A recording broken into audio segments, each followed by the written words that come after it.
us this way, don't you think that is getting more dangerous even than, because right now, if they want to continue this way, and the way that Donald Trump, Larry, right now, it seems to me that he's so confused.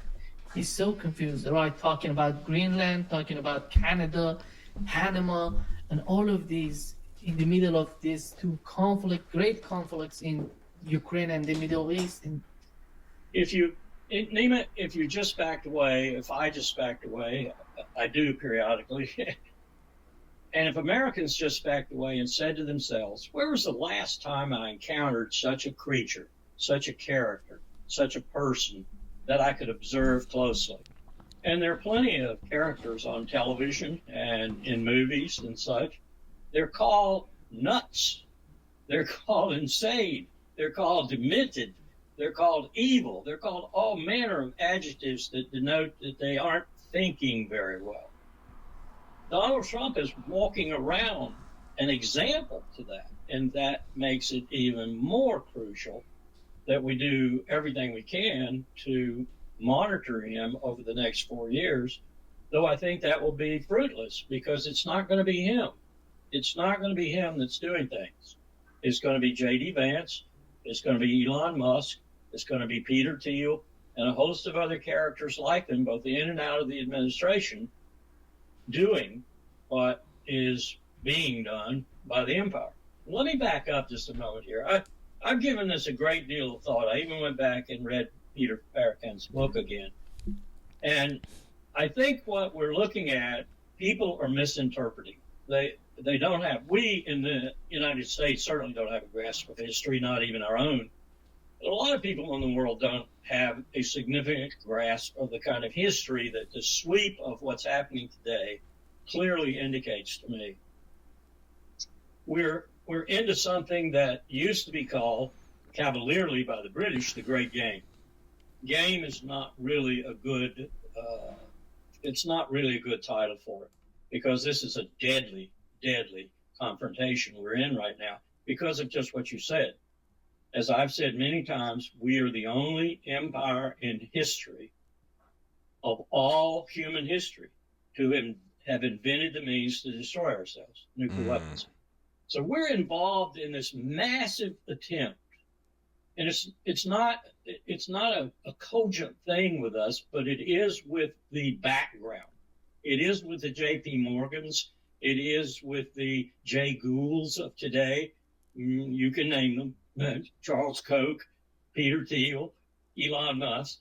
It's very real with them, although they couldn't articulate it either. They just know the pressures that are going on right now, financial, economic, and otherwise. And these pressures are being generated by the fact that I've said before, the power in the world is slipping slowly from the west to the east. After 1,000 years, roughly from 1492 on, 500 years significantly, but 1,000 years really, if you count Europe as part of the West. It's been coming out of the East and moving to the West. And it became an apogee in 1945 when the newest empire in the world was created by its own actions in the Great World War II. And everyone else was prostrate at its feet. Everyone, even its allies. The Soviets were prostrate. The Japanese were prostrate. The French were prostrate. The British were. We own the world. And that was the peak of it. Ever since then, we've been going downhill. And the power is moving inexorably back to the east, with China like a magnet sucking on that power. And we're fighting it. We're fighting it tooth and nail. It's not Ukraine. It's not Belarusia. It's not Gaza. It's not all the rest of the chaos we're creating in the world. That chaos is to make this stop, or to try to make it stop. And I copied something that the man in Damascus said in his interview with the Turkish foreign minister. And the Turkish foreign minister started out, quote, "Domination culture has destroyed our region."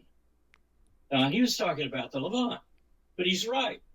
It's not just the Levant. It's all the way from Bandar Abbas up the Persian Gulf, across Syria, Israel, Lebanon, and on up into Georgia and Romania and Ukraine and Belarusia and Moldova.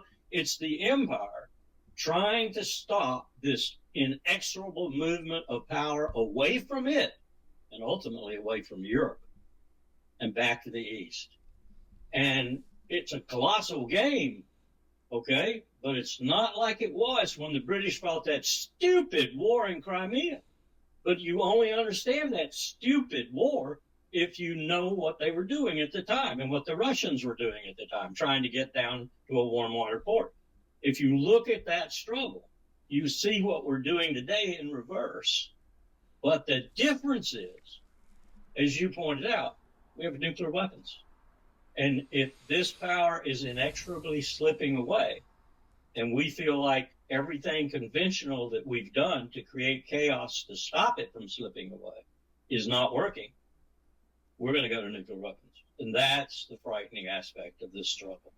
This is not the great game it was 200, 300, 400, 500 years ago. But it has the same power characteristics. Empires are dying and empires are aborting, and the dying ones don't like the ones that are being born. Holy smokes, man. Yeah, China's a powerhouse.